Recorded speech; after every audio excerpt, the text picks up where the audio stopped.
sholli ala Muhammad wa ali Muhammad wa ajil barakatuh. Qala Amirul Mukminin di dalam hikmah yang ke-49. Ikdaru saulatal ja'a wal laibni idza syabi'a. Amirul Mukminin Imam Ali alaihissalam di dalam hikmah yang takutlah kalian dari penyerangan orang-orang dermawan atau orang-orang yang mulia atau orang-orang yang memiliki kemuliaan ketika dia lapar. Kalian jangan orang-orang yang jahat, orang-orang yang tercela ketika dia kenyang. Amirul Mukminin Imam Ali alaihissalam di dalam hikmah yang ke-9 ini menyampaikan ada dua individu yang mesti kita takuti penyerangannya. Ada dua individu yang mesti kita takuti penyerangannya. Namun dua individu ini seperti api dan air, yakni seperti utara dan selatan, yakni dua individu yang memiliki sifat saling bertolak belakang.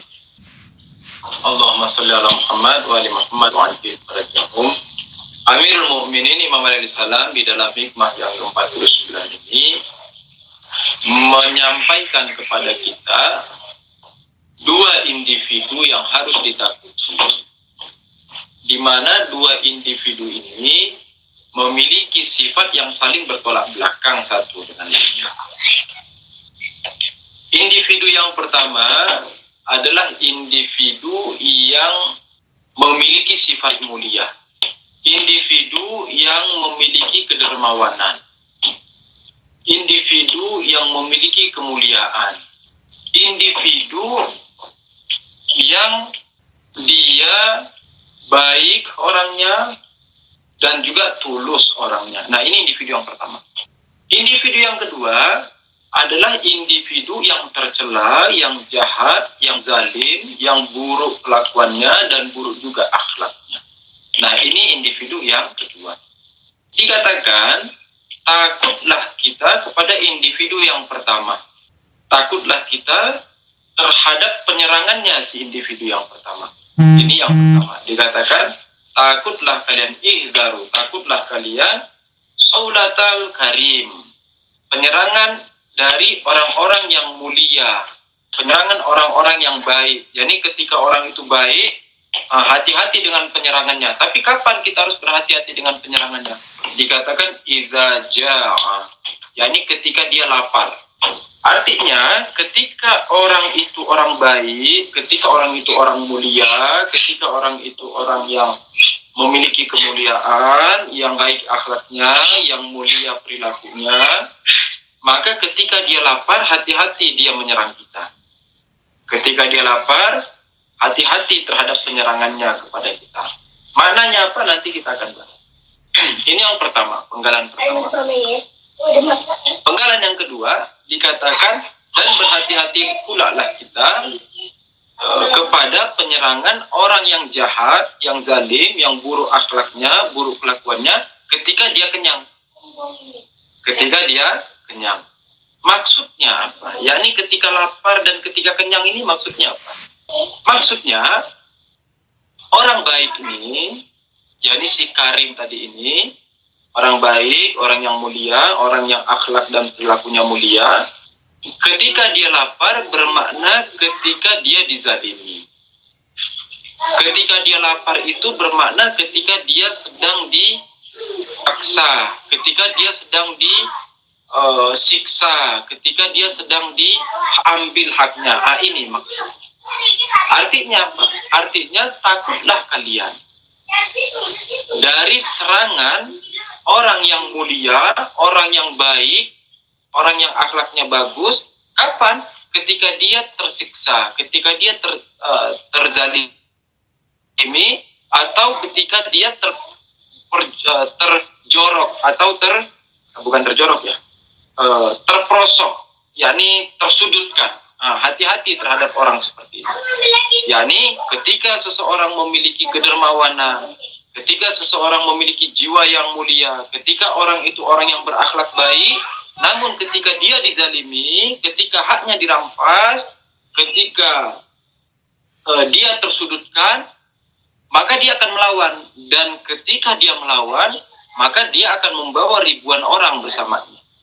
Dan ini sangat jelas bagi kita ketika kita mengenang peristiwa inkilab atau revolusi Islam Iran yang dipelopori oleh Imam Khomeini Quddisas Sirruh. Yani sosok karim di sini, yani Imam Khomeini Quddisas Sirruh. Sosok orang yang mulia, sosok orang yang memiliki kepribadian mulia, sosok orang yang memiliki akhlak karimah, yakni Imam Khomeini Quddisas Sirruh. Dikatakan berhati-hatilah kalian terhadap penyerangan orang yang seperti ini ketika dia lapar. Yani dalam artian takutlah kalian kepada Imam Khomeini ketika Imam Khomeini lapar. Apa maksudnya ketika Imam Khomeini lapar? Yakni ketika Imam Khomeini dizalimi, ketika Imam Khomeini disudutkan, ketika Imam Khomeini haknya dirampas. Tetapi apakah maksudnya hanya haknya Imam Khomeini saja? Oh tidak. Maksudnya yakni orang yang mulia, orang yang memiliki akhlak karimah, maka dia tidak akan pernah tenang dengan kezaliman. Dia tidak pernah akan bersahabat dengan kezaliman. Dia tidak akan pernah menerima kezaliman dan dia tidak akan pernah mau bertetangga dengan kezaliman. Dan Imam Khomeini juga demikian. Imam Khomeini juga demikian. Makanya ketika di Iran pada masa itu kezaliman begitu besar, maka Imam Khomeini hadir melakukan perlawanan yang awalnya dilakukan sendiri. Jadi Imam Khomeini melakukan sendirian, naik ke atas mimbar ceramah. Namun karena Imam Khomeini orang mulia, berakhlak mulia, akhlakul karimah, orang yang baik, dipercaya, maka ketika dia menyampaikan kritiknya terhadap pemerintahan pada masa itu, maka masyarakat pada masa itu, yakni masyarakat yang ada di sekitarnya, itu rela mengorbankan jiwanya dan rela memberikan nyawanya demi perjuangan Imam Khomeini Quddisas Sirruh. Demi perjuangan Imam Khomeini Quddisas Sirruh. Ini makna yang bisa diambil dari hadis yang pertama, dari penggalan yang pertama, yakni hati-hatilah kalian terhadap orang karim, yakni orang yang baik, orang yang berakhlak karimah, ketika dia lapar. Apa maksudnya ketika dia lapar? Yakni ketika dia terzalimi, ketika haknya dirampas, atau ketika dia melihat kezaliman di depannya, maka dia akan melakukan perlawanan. Dan ketika dia melakukan perlawanan, maka dia akan membawa sejuta umat bersamanya. Dia akan membawa sejuta umat bersamanya. Ini satu. Penggalan hadis yang kedua dikatakan wallaimi idza syaiba, dan juga takutlah kalian dari serangan orang yang jahat atau orang yang buruk akhlaknya, atau dari orang yang tercela. Kapan? Ketika dia kenyang. Kenyang ini maksudnya apa? Kenyang ini yakni ketika dia memiliki posisi kekuasaan, ketika dia memiliki kedudukan, ketika dia memiliki otoritas, ketika dia memiliki kekuatan. Kan orang kenyang itu yakni dia kuat, yakni dia memiliki kemampuan, kekuatan, daya, otoritas, kekuasaan, kedudukan. Nah, orang-orang jahat, orang-orang tercela, orang-orang penzalim, orang-orang penyiksa, ketika dia memiliki posisi, kedudukan, jabatan, kekuatan, kekayaan, kekuasaan, dan otoritas, maka dia akan menggunakan kekuasaan ini. Dia akan menggunakan otoritas ini. Dia akan menggunakan kekuatan ini. Dia akan menggunakan peluang ini untuk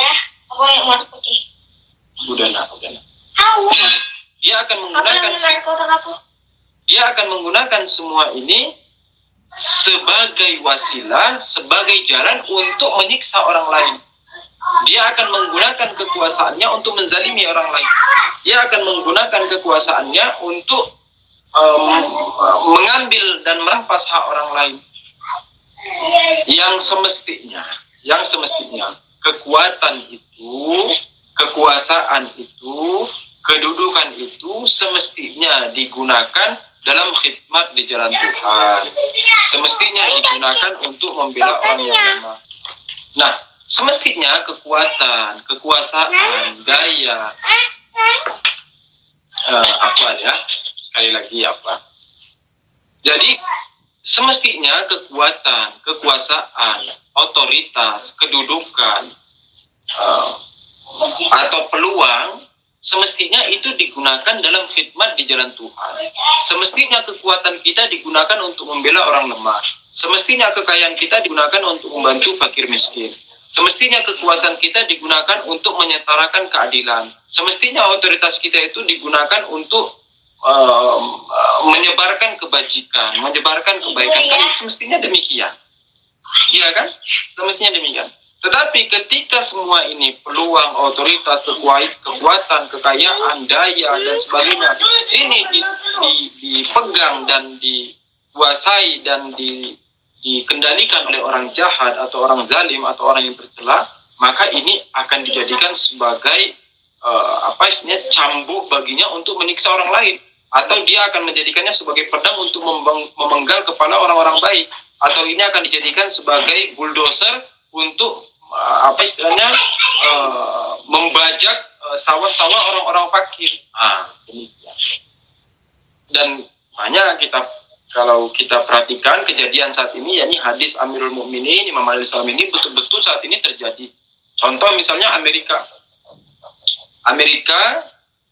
ketika dipimpin oleh orang yang jahat, ketika dia dipimpin oleh orang yang tercela, ketika dipimpin oleh orang yang zalim, maka dia menggunakan kekuatannya, militernya, politiknya, medianya, ekonominya, semua dia gunakan untuk apa?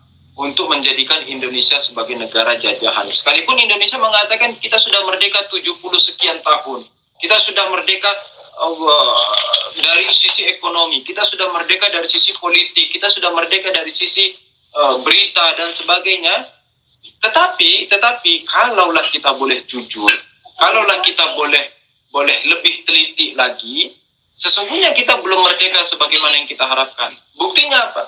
Buktinya toh juga kalau kita mau berbisnis dengan negara lain, terus Amerika bilang jangan, kita bilang ya, terus kita kan tidak bisa. Kita bilang oh ya sam'an wa ta'atan. Atau misalnya media kita ketika mau mengangkat isu tentang ini, Amerika bilang jangan, kita bilang oke, siap. Atau misalnya kita memilih politik ini, terus Amerika bilang ini, kita kan tidak sebagaimana yang kita yel-yelkan bahwa kita telah merdeka. Tidak seperti yang kita yel-yelkan bahwa kita telah merdeka. Atau misalnya Saudi Arabia, negara Arab yang bagi sebagian orang adalah negara khalifah atau negara Islam misalnya, tapi kita melihat dia menyiksa manusia di Yaman. Dia menyiksa manusia di Yaman. Anak kecil, perempuan, semua dibantai. Bukan hanya lelaki, dihabisi. Israel, ketika dipimpin oleh orang yang bengis, yang keji, yang jahat, maka dia menyiksa orang-orang di Palestina, menghantam dengan rudalnya perumahan-perumahan di Libanon dan sebagainya dan tempat-tempat lain. Nah ini, ketika kekuasaan, kekuatan, peluang, otoritas itu dipegang oleh orang yang jahat, maka dia akan menggunakannya untuk menyiksa orang lain. Dia akan menggunakannya untuk menzalimi orang lain. Dia akan menggunakannya untuk merampas hak orang lain. Nah, maka berhati-hati terhadap orang yang seperti ini. Artinya apa? Artinya ketika kita melihat ada orang yang keji seperti ini, jangan dikasih kekuasaan satu. Jangan pernah dikasih kekuasaan satu. Jangan juga dikasih kewenangan dua. Jangan juga dikasih kedudukan tiga.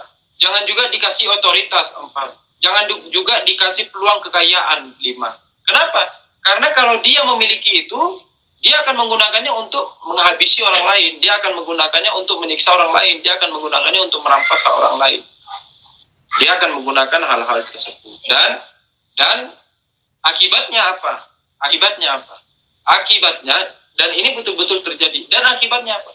Akibatnya yang tadinya. Misalnya contoh ini ya, contoh. Ada ABC, ada Yusuf Ada Yusuf, ada Pak Ali, terus ada si Alex. Nah, Alex ini anggaplah orang jahat.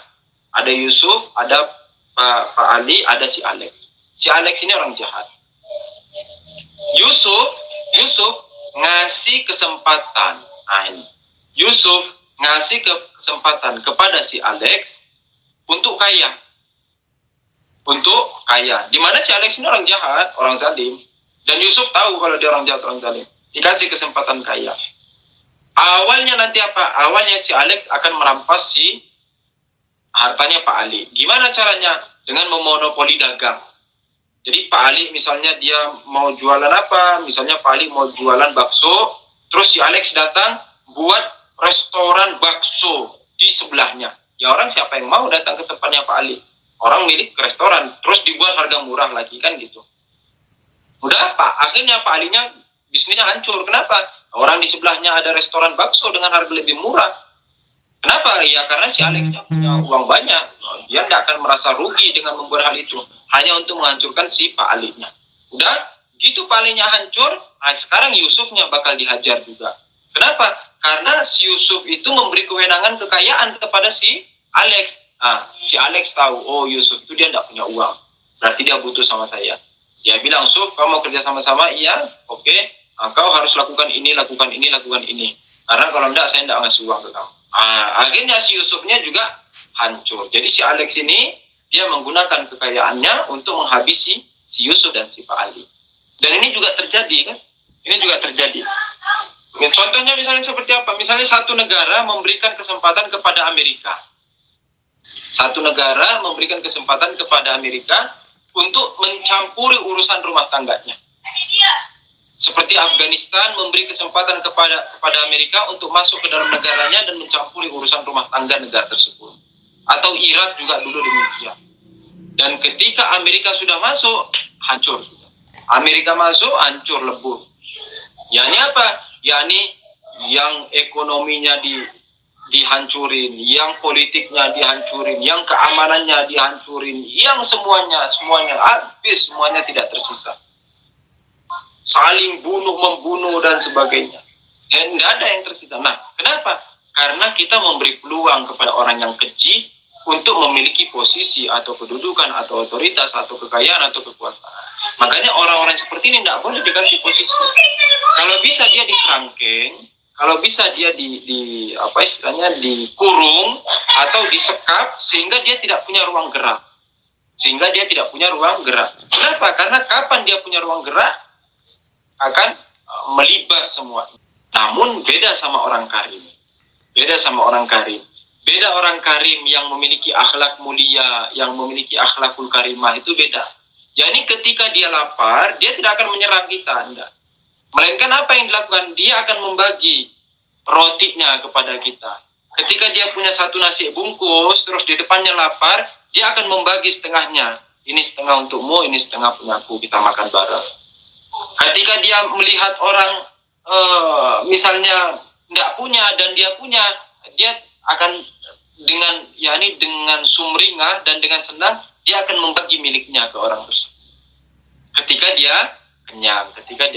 Namun ketika dia dizalimi, ketika dia dianiaya, ketika dia disiksa, ketika dia disudutkan, maka dia akan membalik balas. Dan balikan balasnya orang-orang yang seperti ini, yakni orang-orang mulia ini, itu akan menghancurkan bahkan kerajaan yang besar sekalipun, seperti kerajaan Reza Pahlavi di zamannya. Bahkan bisa mengalahkan hegemoni Amerika pada masa itu. Jadi pada masa itu Iran itu anak tersayangnya Amerika untuk di Asia ini.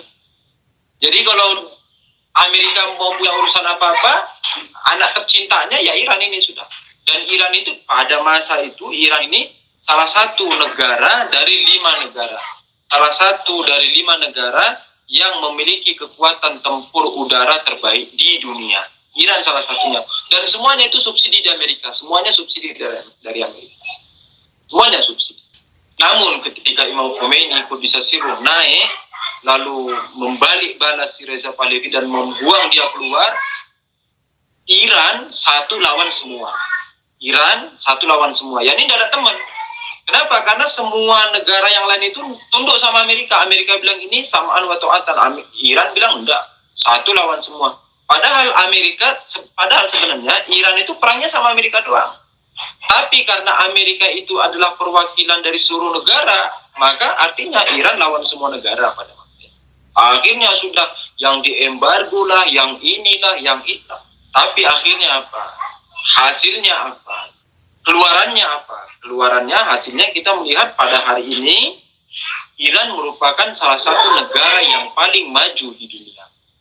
Yang seandainya kalau di Indonesia orang mau operasi kepala, mau operasi otak, kita lihat, oh iya operasi otak, kemana? Ke rumah sakit fulan. Ketika dicek alatnya, oh ini dari Cina, oh ini dari Amerika, oh ini dari fulan, dari fulan. Antum kalau ke Iran, operasi apa? Operasi mata, operasi kepala, operasi otak, operasi ini. Antum lihat alatnya, buatan Iran. Buatan Iran. Buatan Iran. Kulo buatan Iran. Rudal, yang dulunya rudalnya Iran itu, Iran tidak punya rudal. Jadi rudalnya itu yang punya Amerika dulu, sisa-sisa Amerika, itu dipakai buat perang kan, habis. Aduh, ini terus gimana caranya nih? Kita tidak punya rudal lagi, tidak punya peluru lagi, gimana caranya? Caranya dia bilang, kita nyerang si Irak, waktu itu, kita nyerang punya Irak, nanti kalau orangnya lari, kita ambil pelurunya. Sampai segitunya. Karena tidak punya peluru, tidak punya rudal. Nanti orang Iraknya lari, rudalnya diambil, baru dibuat balik nyerang ke Irak. Ya ini tidak punya rudal sama sekali itu zaman. Sekarang, wah, rudalnya Iran, nembak ke WC kita tepat masuk di lubangnya. Ya ini saking,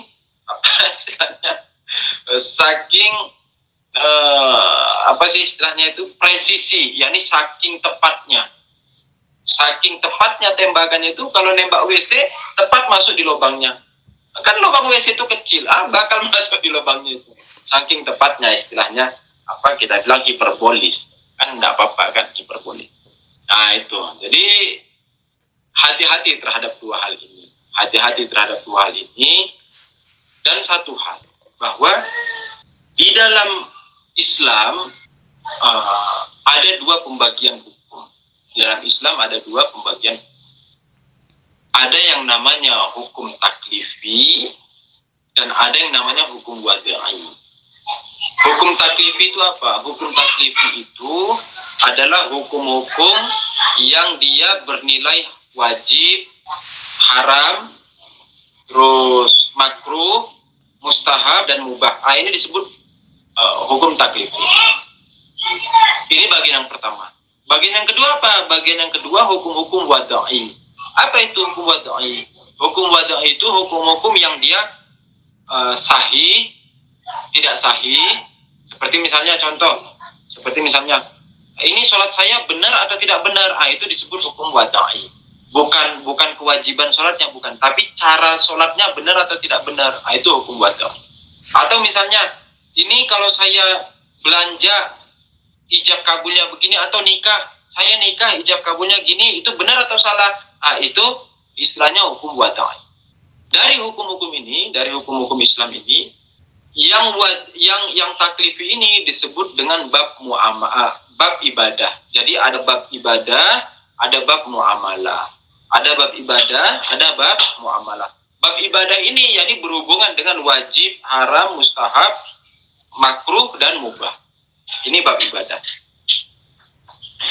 Salah satu dari bab ibadah itu ada 10. Bab ibadah ada 10. Ada toharoh, yakni bersuci, sholat, puasa, itikaf, humus, zakat, haji, umrah, amar ma'ruf, nahi mungkar. Amar ma'ruf, nahi mungkar. Yakni dari 10 ini salah satunya amar ma'ruf, nahi mungkar. Dan ibadah terbesar yakni amar ma'ruf nahi mungkar. Ibadah terbesar adalah amar ma'ruf nahi mungkar. Di mana misdak atau wujud luaran dari amar ma'ruf nahi mungkar pada saat ini. Jadi yang pertama, ibadah terbesar adalah amar ma'ruf nahi mungkar, dan wujud hakiki, wujud terbesar amar ma'ruf nahi mungkar pada saat ini, yakni bagaimana sikap kita terhadap Iran. Bagaimana sikap kita terhadap Iran? Yakni kalau seandainya kita termasuk orang yang mendukung Iran, termasuk orang yang menyebarkan nama baik Iran, termasuk orang yang menutup pintu bagi orang-orang yang mau menghina Iran, yang mau menjelekkan Iran, maka kita sedang beramar ma'ruf. Dan kita juga sedang bernahi mungkar. Namun kalau kita termasuk orang yang menjelekkan Iran, kita termasuk orang yang memburukkan Iran, menjatuhkan Iran, merusak Iran, baik dari segala sisinya, dari ekonomi, politik, media, dan sebagainya, maka kita termasuk orang yang keji. Dan kita termasuk orang yang tercela. Kenapa demikian? Kenapa Iran, misdaknya harus Iran? Kenapa harus Iran? Kamu ini Iran sentris. Nanti dibilang Yusuf, jadinya Iran sentris. Kenapa harus Iran? Kita katakan, iya, enggak apa-apa. Kamu mau bilang Yusuf Iran sentris, terserah. Kamu mau bilang Yusuf Medan sentris, terserah. Kamu mau bilang Yusuf Sunda sentris, terserah. Kamu mau bilang Yusuf itu Jogja sentris, terserah apa saja mau kamu sebutkan. Tapi bagi saya, bagi kita, dan bagi kami, bahwa Iran ini adalah manifestasi dari hukumah Islamiyah, yakni manifestasi dari pemerintahan Islam. Iran saat ini adalah manifestasi dari pemerintahan hakiki Muhammadi. Iran saat ini adalah tajalli dari hukumah Alawiyin. Iran saat ini adalah bentukan dari proses para aimah ma'sumin yang selama kurang lebih 250 tahun sehingga menjadikan negara Iran saat ini. Iran saat ini. Lalu sudahlah Iran membuang sekitar 17.000 syuhadanya, yakni mengorbankan 17.000 syuhadanya. Lalu kita masih mau menghancurkan Iran lagi? Itu kan istilahnya keterlaluan banget. Sudahlah kita tidak ikut syahid, sudahlah kita tidak ikut ngorbanin, sudahlah kita tidak nyumbang. Jangankan mau syahid, nyumbang saja mungkin kita tidak. Terus mau jelek-jelekin Iran. Kita katakan Iran saat ini adalah bentukan tajalli dari hukumah Islamiyah Muhammadi. Hukumah Islamiyah Fatimiyah, hukumah Islamiyah Alawiyah. Yani Iran saat ini adalah bentukan dari proses perjalanan para imam ma'sumin selama 250 tahun hingga akhirnya saat ini membentuk suatu negara Islam Iran. Makanya harus dijaga. Karena kalau Iran hancur, kita tidak punya lagi nanti bentukan negara Islam yang Muhammadi. Islam Iran yang Muhammadi. Nanti apa? Nanti orang akan melihat negara Islam itu seperti apa? Seperti Daesh, seperti ISIS, seperti An-Nusrah misalnya, seperti kelompok-kelompok mujahidin yang ekstrim. Nanti orang mengira bahwa pemerintahan Islam seperti itu. Yang akhirnya apa? Yang akhirnya mencoreng nama Islam itu sendiri. Anak kecil dibunuh, wanita diperkosa. Ajaran Islam yang mana demikian? Tidak ada ajaran Islam. Oke. Saya kira cukup demikian kita minggu ini. Insya Allah kita lanjut minggu depan. Ini hari Jumat. Kita kirimkan sholawat untuk dan doa untuk seluruh keluarga kita, abang kita, adik kita, paman kita, bibi kita, ayah, ibu, kakek, nenek kita, dan semua sanak famili kita semua. Dan juga untuk para saudara-saudari kita, saudara dan saudara kita, mukminin mukminat di mana saja berada. Dan juga untuk para guru-guru kita dan ustaz kita, khususnya marhum Ustaz Hasan Al-Ulama, Allah darajatah. Dan juga untuk Ustaz Husin Habsyi, Ustaz Ahmad Rusdi, Ustaz Toha Musawwa, Kang Jalal, Ustaz Muhammad Reza Segaf, Ustaz Ahmad Abu Bakar di Kota Palu. Dan juga untuk para ulama yang telah mendahului kita, Aitul Misbah Yasti, Al-Lami Syaroni, Aitul Qazi Tabatawai, Al-Lami Hasan Zodi Omuli, Aitullah Alawi Kurgani, Aitullah Sofi Kurbaigani, Aitullah Rishahri, Aitullah Mahdawi Kani, Aitullah Qazi Tabatawai, dan khususnya yang komunitas khusus itu. Semoga Allah mengangkat derajat mereka semua dan menjadikan wajah mereka semua menerangi kubur mereka.